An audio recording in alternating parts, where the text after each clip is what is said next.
I'm Barry Funkhauser, and this is the Barry Funkhauser Show. Well, happy Pi Day. Here's what's going on. An Oregon bill seeks to boost the state's tree canopy in an effort to fight climate change. In Colorado, Parks and Wildlife says a Topgolf facility would affect bats and bald eagles. And in Las Vegas, a cat was found, and it's back with its Alabama owner after going missing for 2 years. As always, I'm here with my co-host and general know-it-all, current events guy, Joe. Happy Pi Day, Joe. Hey, happy Pi Day. What's your favorite pie, Barry? The math one. Math pie. Stop it. My favorite pie is I like cream pies. So I'm big on give me a coconut cream pie. Ooh. Man, there's this place in Hawaii that has coconut cream pie, and it's fantastic. No, I wish I was there for Pi Day. I like me the pumpkin pie. That's a good one. Pumpkin pie. Really, pumpkin pie? That's your go-to? All day, every day, pumpkin pie. Mm-hmm. It's good. I mean, it's okay. It's not my favorite. I prefer in the fall. I prefer a pecan pie. That's my go-to in the fall. Oh yeah, I remember those. I have to try it this time. Pecan pies. That's some good stuff. But I do prefer a pie over a cake. Good. I don't know. I just don't like cake. A lot of cakes are dry, so maybe it's because pie is delightful and delicious. I don't. Anyway, but happy Pi Day, Barry. Happy Pi Day, everybody. Pi Day. So, Joe, I have a little issue this morning. Maybe you can relate. So, yesterday I got the big brand new stove, and everything happened at one time. It was all happening at once. I had to go to the dentist. Well, the stove looks great. It's working. I cooked food on it last night, and it was good. Everything was good. And then this morning, everybody gets a cold shower on the farm here in Funkhauser Farm. And on purpose or no, not on purpose.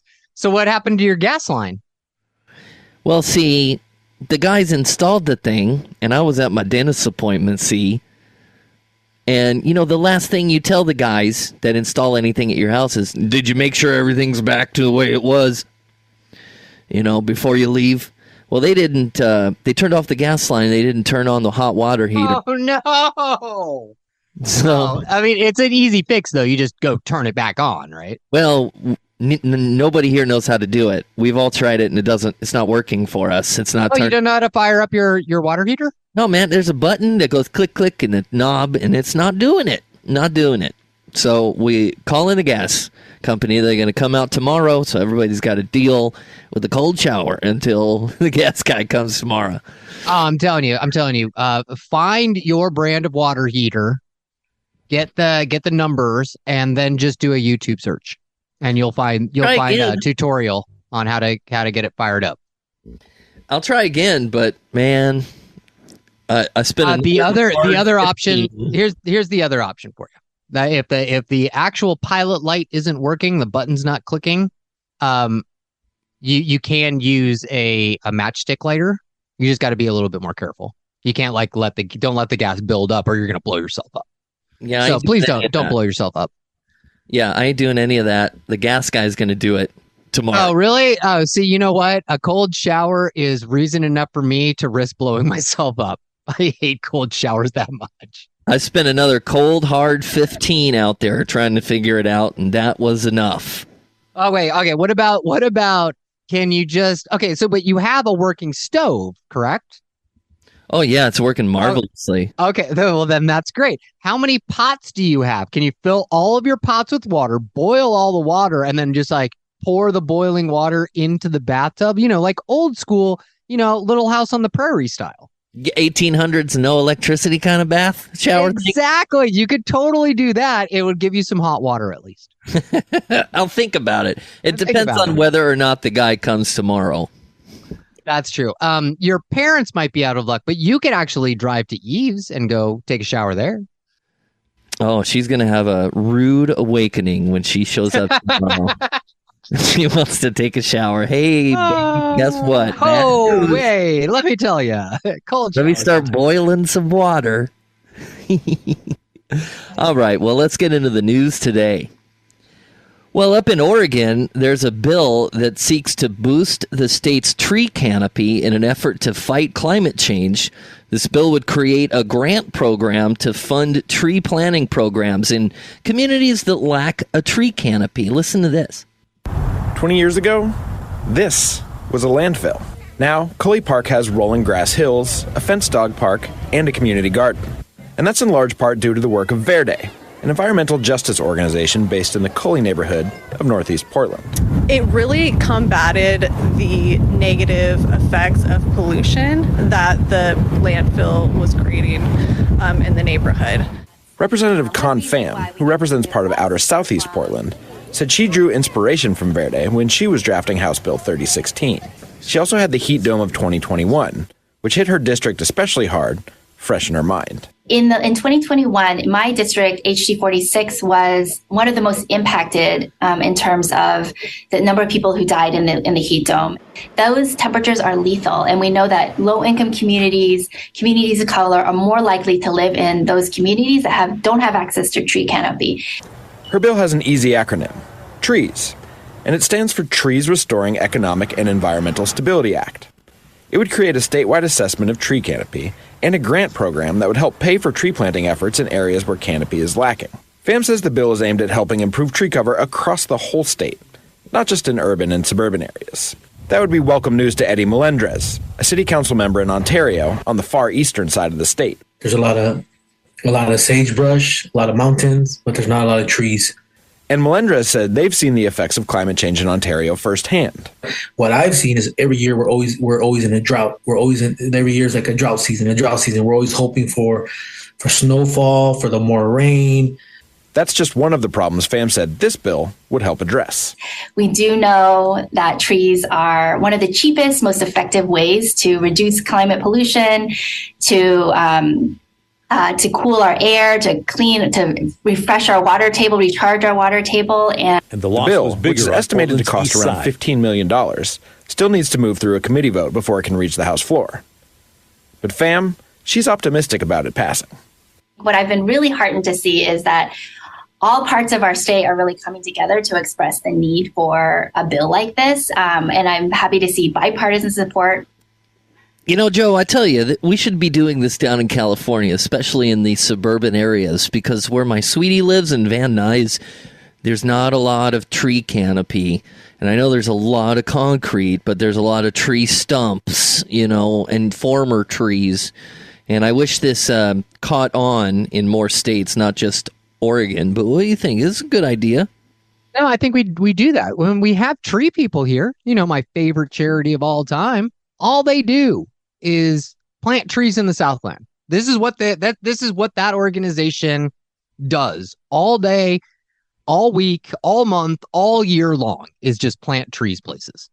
So it's great. I think it's great. Those individual cities, though, like Van Nuys is an actual city in Los Angeles County. So they actually have to pass their own laws and ordinances to get trees planted. But it's simple. It's a very inexpensive way to beautify a neighborhood, cool a neighborhood down. I love this idea. I think this is a great idea. But I do have a fun fact for you, Barry. Oh, I love fun facts. About trees. I love tree facts that are fun. Okay, so, all of the trees planted in a majority of the United States are all male trees. And people made a mistake when they planted all the male trees. See, they planted male trees because they didn't want the fruit coming off of female trees. All trees have some kind of fruit. It does, it's not like apples or oranges, but they might be little berries or whatever it might be. So a lot of neighborhoods were like, oh, we don't want the female trees here because we don't want the fruit. We'd have to pick up all that fruit and it'd fall all down all over the place. So instead, let's just plant male trees. Well, what they didn't realize is the male trees have all the pollen. And so now, whenever spring comes around, literally all the trees in all the cities are all male trees. And that's why we have all this pollen issue. All they had to do was take and plant female trees without any male trees around, and they would have never borne fruit. And it would have been fine, and we wouldn't have any pollen issues. Crazy, right? Man, is that the reason? That's terrible. I know, right? It's so dumb because people are really dumb. I tell you, hindsight is 2020. But man, people back in the day were dumb. So we have a problem with the pollen now, but we can't like rip out all the trees and then replant them all. So we just plant a bunch of female trees, like make it rain. Female trees. Then you're gonna get all of the female trees will be pollinated because all the male trees and all the pollen's all over the place, and birds are hopping from tree to tree, and bats and are hopping from tree to tree, squirrels, all these things. Then all the female trees would then become pollinated and they would all bear fruit, and then all the fruit would fall down, and then that's even more of an issue. See, That's what they're trying to avoid. But yes, if they would have just planted all female trees, we wouldn't have the pollen issue that we have now. But I do agree that we should look into extending the tree canopy everywhere that we can, where it makes sense. The other issue with trees, I think, even where it doesn't make sense, everywhere. Well, no, because you gotta have the water. If you plant way too many trees and you don't have enough water, all those trees are gonna die, and that's not gonna be good for your environment. Oh yeah, okay. Too. So Oregon's great. They have lots of water. They get lots of rain. Sure, they have drought issues too, but they get way more rain than Southern California does. We just need to plant more native trees, and the native trees for Southern California are great because they take a long time to grow. But because of that, they're more resilient to drought conditions, and they tend to grow short and wide, so they provide a lot of a large canopy, just not very tall. So it totally works. Anyway, I love this idea. More trees, everybody. Let's plant more trees. More trees. All right. Today's show is brought to you by Tiffany Granith Podcast. Advice radio for relationships, life, sex, and everything else. The Queen is back. Subscribe to the Tiffany Granith Show wherever you get your podcasts. All right, more news on the Barry Funkhauser program. Parks and Wildlife says the building of a Topgolf facility in Colorado, I think, would affect bats and bald eagles. Listen to this. Northern Colorado, boy, the population is booming, and with growth comes construction. Lots of it. The town of Timnath could become home to another of the top golf locations, a fancy driving range with food and drinks. But Parks and Wildlife warns the project could threaten wildlife, specifically bats and bald eagles. The proposed project in Timnath would include the multi-tiered Topgolf facility. It's called Ladera. Your Northern Colorado reporter Dylan Thomas reports on the pushback. The future of this property here on the southeast corner of I-25 and Harmony Road is not set in stone. But the idea that a Topgolf may end up here one day has many experts concerned for wildlife safety. Timnath. It's grown quite a bit. The town on the southeastern edge of Fort Collins had only 600 residents about 13 years ago. Now I estimated around 9,200, 9,500 residents. Senior town planner Kevin Coble has heard the concerns when it comes to growth, specifically around a potential Topgolf near the Poudre River. These areas are really important for birds. Recently, Colorado Parks and Wildlife issued a lengthy review saying 175-foot tall nets near such an important habitat for migrant birds, hawks, fowls, and even bats could be dangerous, a sentiment shared by CSU wildlife professor Kyle Horton. This would give me pause for concern, and something like this can just draw them in, cause more hazards on the landscape. Not only are birds already living in this area or passing through, but lights can be bad for birds and more. We also know that light pollution can impact where the bats are using airspaces, so it might fragment the landscape just based on the lights themselves. Timnath says they value this feedback and will weigh it if Topgolf does move forward with a proposal. We're really early in the process right now, so we take their recommendations very seriously. Even with some of those concerns shared, an official proposal for a Topgolf has not been submitted to the town yet, but it is still a possibility. Yeah, I don't know what to think about this. I think it's going to pass because Topgolf has a bunch of good lawyers and money and wealthy people that want to enjoy playing golf in a netted game-esque environment. I don't know what's the difference between that and VR, but who gives a crap? I'm just worried about the bats and bald eagles. Yeah, well, VR is actually you put on, a headset. Oh, I mean, just like swinging a virtual ball. No, Topgolf is actually it's a driving range. That's all it is. It's a golf driving range. You've seen a driving range before, right? Yeah, I've been to the one in Vegas, man. Mm-hmm. Yeah. That's all it is. It's just it's like a two-tier driving range. That's all fancy and bougie, and you can get drinks and nice dinners and stuff there, and then go hit some balls. That's all. I would feel like I think I would have more of a problem with this if Timnath wasn't already an industrialized area. I'm looking at the map right here. It's literally off one of the largest freeways in well, what if Colorado. It's, maybe that's why there's such a fuss about it, because there's not enough land. They're getting rid of the last remaining. Oh my God, no! If you just bring up the map and you look at Fort Collins and you look at the 25, it's already all built up. There's a freaking Walmart right there. There's a Walmart already there. Well, yeah. So where's the native land? Where's the? Exactly. It's like, look, I know that there's a river that runs through it. Brad Pitt told me about it all back in the 90s. But still, it's like, it's not like this is pristine land.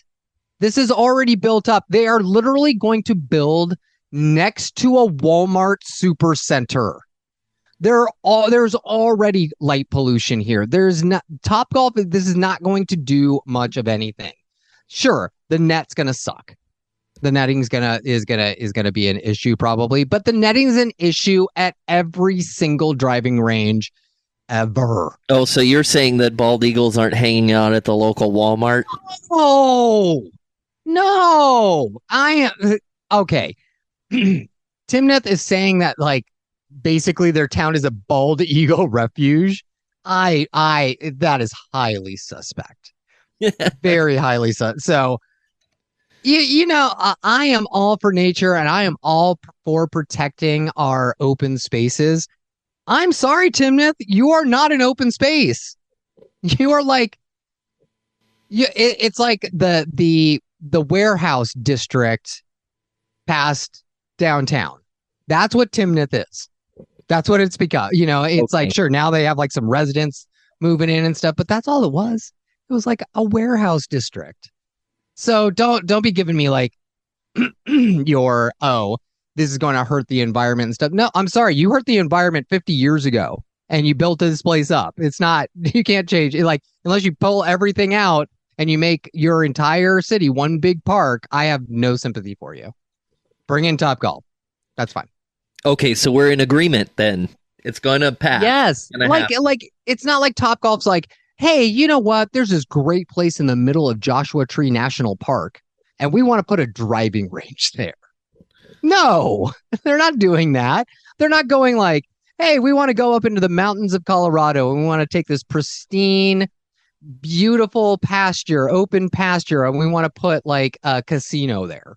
They're not doing that. They're like, hey, there's a warehouse district here. There's an open space. We want to put a Topgolf there.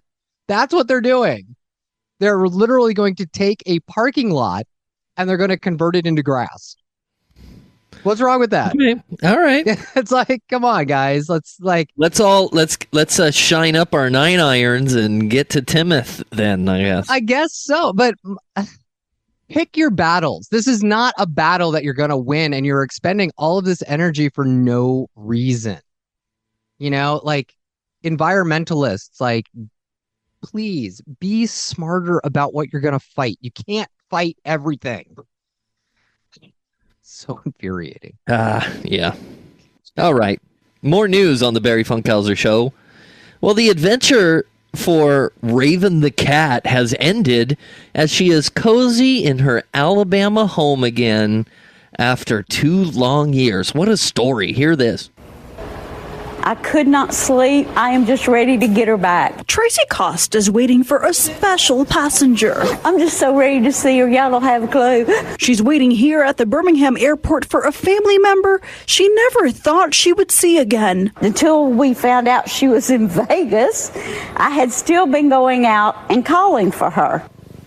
There was no way Raven could hear her calling because she was in Las Vegas. We brought her over to PetSmart and had her scanned, and they said, she's got a chip, but it's from Alabama. Raven walked away from her Alabama home more than 2 years ago. No one knows how she got here. Are you waiting for somebody? Yes! But now, Raven's journey is over. Ray! Meow, meow. Come here. I miss you, sweetheart. Oh, I can't believe I got her back. Years of hope coming true for Cost. I'm so happy. Raven's return was made possible by a host of volunteers, including a nonprofit group called Imagine Home. 2 days after our story aired, there were enough donations to buy Raven's flight home. I wish Raven could talk so she could tell me what she's been through and how she got to Vegas. With Raven now back in her mom's arms, it's clear she knows she's home. I think she feels comfortable now that she's back with her mama. Aw, cute little Raven the cat, man, taking a trip around the country. I love this story. This is yeah. Great. That's a long way. That's like 2,000 miles. Can you imagine finding a cat and then they read the chip and it's like on the other side of the country? You know what happened? You know that someone stole that cat and moved to Vegas with it. I was thinking more, positively, Joe, that maybe the cat jumped on a freighter or something that's aligned to Vegas, like a truck or like a freight train or a truck or something. No. You just think somebody swiped and moved. That cat was swiped and got moved. Yeah. Aww. Yeah. So that cat escaped and was found by some nice people. So I'm glad it all ended well. But what a confusing life for Raven the cat. I know, right? But a cat. I don't know if a cat is going to make it 2,000 miles by itself. That's not how cats work. It's like they have a range and they stay around the range and they know where they can get food and water. They're not going to just like trek 2,000 miles across the desert to get to Vegas. I mean, I know Vegas is cool and all, but I don't know. Maybe Raven went out for a bachelorette party and just got kind of hung up. I don't know. Maybe too much cat. Well, I'm glad. I would be devastated if I lost my cat. So I totally understand this woman, and I'm glad that Raven is home. Welcome home, Raven. All right, that's it for the news today. This is the Barry Funkhauser Show.